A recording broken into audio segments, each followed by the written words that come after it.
Hello! അങ്ങനെ മഴ തോരും മുമ്പേ പുതിയ പ്രൊമോല് ആകപ്പാട് ഇടിവെട്ട് സംഭവങ്ങളാട്ടോ. നമ്മുടെ മനു വൈജയന്തിയുടെ വീട്ടില് നമ്മുടെ ബാലചന്ദ്രന്റെ വീട്ടിലേക്ക് വരുവാണ്. എന്നിട്ട് കാര്യങ്ങളൊക്കെ അന്വേഷിക്കുവാണ്.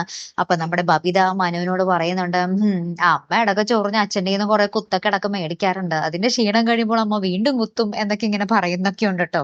ലാസ്റ്റ് നമ്മുടെ വൈജയന്തിയുമായിട്ട് നമ്മുടെ മനു സംസാരിക്കുന്നുണ്ട്. അപ്പൊ വൈജയന്തി പറയുന്നുണ്ട്, എന്റെ കുടുംബം കുട്ടിച്ചോറാക്കിയ പിശാചാണ് അവള് എന്നും പറഞ്ഞ് നമ്മുടെ അലീനയെ കുറെ കുറ്റപ്പെടുത്തുന്നുണ്ടേ.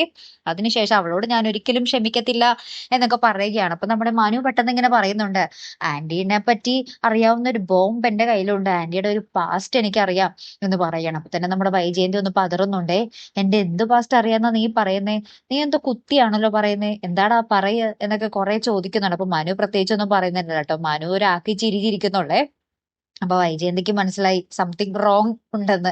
അങ്ങനെ തന്നെ നമ്മുടെ മനു ബാലചന്ദ്രന്റെ അടുത്തേക്ക് പോകുന്നു. അപ്പൊ ബാലചന്ദ്രൻ പറയുന്നുണ്ട്, ബാലചന്ദ്രൻ ആകപ്പാടെ ഒരു വല്ലാത്തൊരു അവസ്ഥയിലാണ്. എന്നിട്ട് പറയുന്നുണ്ട്, ഞാൻ ഈ സത്യങ്ങൾ അവളുടെ മുന്നിൽ പൊട്ടിച്ചിട്ടേ ഞാൻ പോകത്തുള്ളടാ എന്നൊക്കെ ഇങ്ങനെ പറയുകയാട്ടോ. അപ്പൊ നമ്മുടെ ബാലചന്ദ്രൻ ആകപ്പാടെ തളർച്ചയും കാര്യങ്ങളൊക്കെ ഓൾറെഡി ഉണ്ട്.